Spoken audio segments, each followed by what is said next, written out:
Greetings, recruitniks and just recruiting fans. It's Michael Langston here, Warchant.com senior analyst.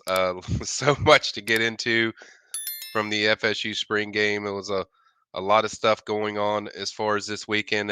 Things got kicked off early in the week, right before the spring game, when four-star wide receiver Lorraine McCoy committed. Then they follow up the next day, the first day, I think Friday.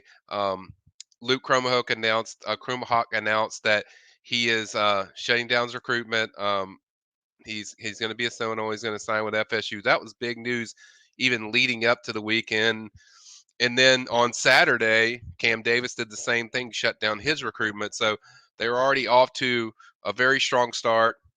Then Saturday went on. Everyone knows they picked up a four-star wide receiver commitment from B.J. Gibson out of Wilcox, Georgia. Certainly, just kept the buzz kept going and going. So there was a lot to get into, and then they had another surprise visit from four-star tight end Landon Thomas, one of the top tight ends in the whole country. He stopped by, went to the spring game. Georgia was holding their spring game that same day, so he didn't.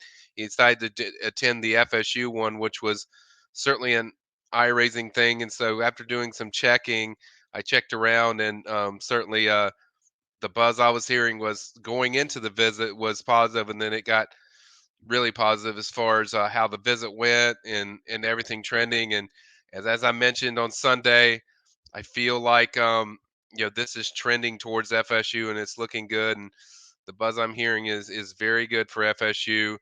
I've said even on the boards, like it wouldn't surprise me if FSU was able to pull this off and got some good news. But we'll see how it goes. I'm still going to monitor it, but there's a lot of factors. I think people ask me like why all of a sudden now it's like I think it's a lot of it's the product. I think a lot of it's just the culture he feels when he's at FSU is very comfortable.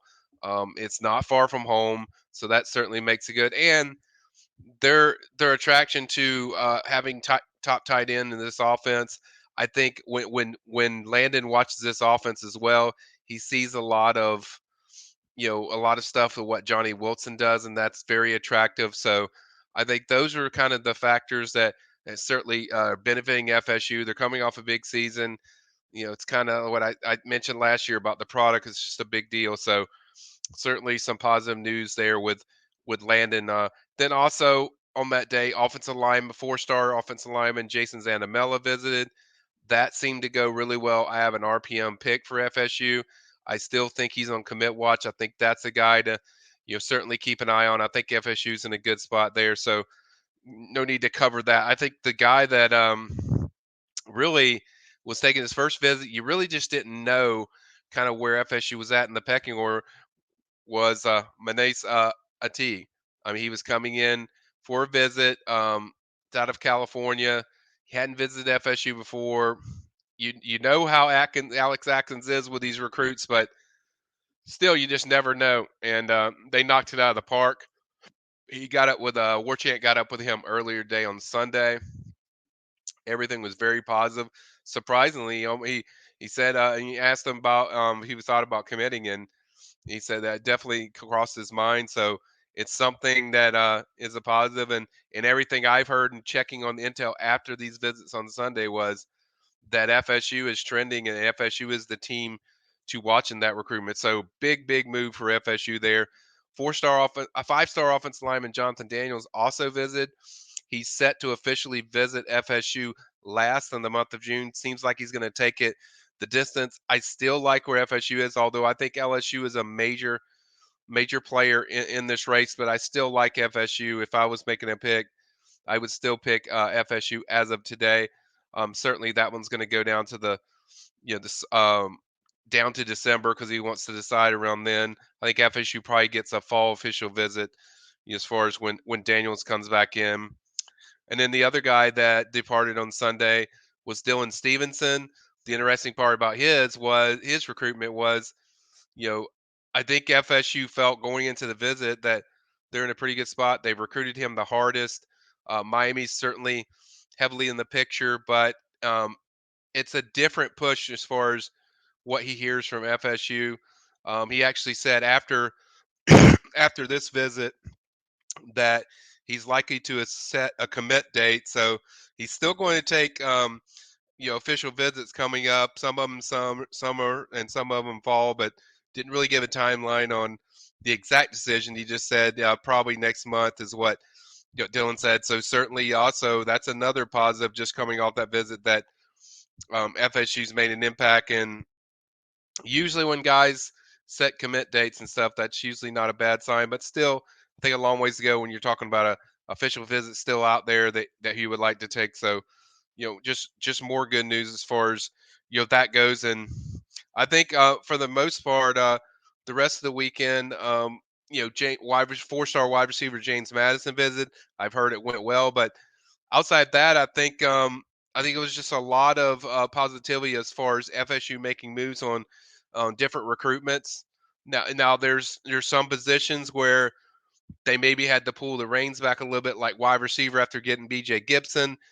That makes you be a little more selective. That was the word I got from my FSU contacts was FSU is probably going to be a little more selective. So probably part of the reason you didn't see or hear extreme buzz as far as James Madison, because thought coming into that visit, FSU was the team that to watch for that four-star wide receiver, but possibly they're just trying to feel things out as far as what they're going to do. They're still very heavily involved with five-star wide receiver JoJo Trader, so it's kind of like you got to be a little more selective. Doesn't mean they don't want James Madison. That I think FSU likes him a lot, and he is coveted to a degree. But when you get down to the closing spots of how many you could fit in this class, I think you have to be a little more selective in how you want and how much you want to push for certain guys. We saw a lot of push with Dylan Stevenson, four-star defensive end. We saw a push for guys like B.J. Gibson who committed, and certainly the several offensive linemen that I covered. There's a push there, but there's certain positions where you have to be careful on how much you go from there. I think it's a very positive weekend for FSU overall. I think there's probably I would say like three or four, or maybe even go up to five prospects that visit this weekend that you could see that you likely could see in this class. Um, Luke Gromahawk even indicated that a few times, but everything I've gotten is a very positive day. Uh, this team is on a roll. This team certainly has recruiting momentum now.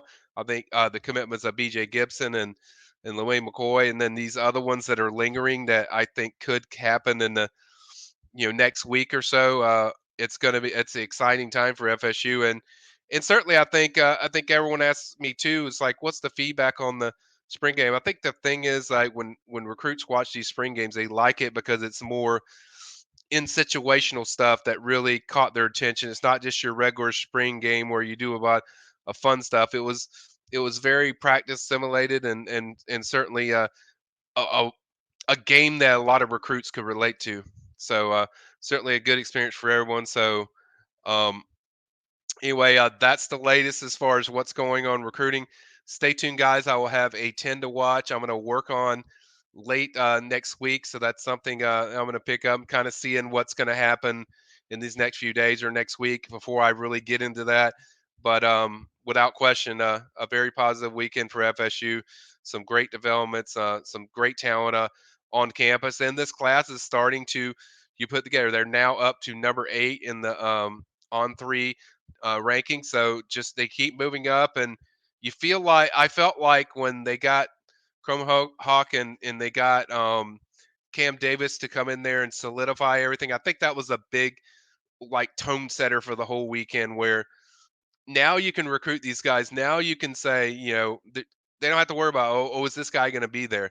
So I think that really made everyone so comfortable throughout the weekend. And certainly they have to keep capitalize on it. You got the summer coming up. There's going to be a lot of camps, a lot of evaluations.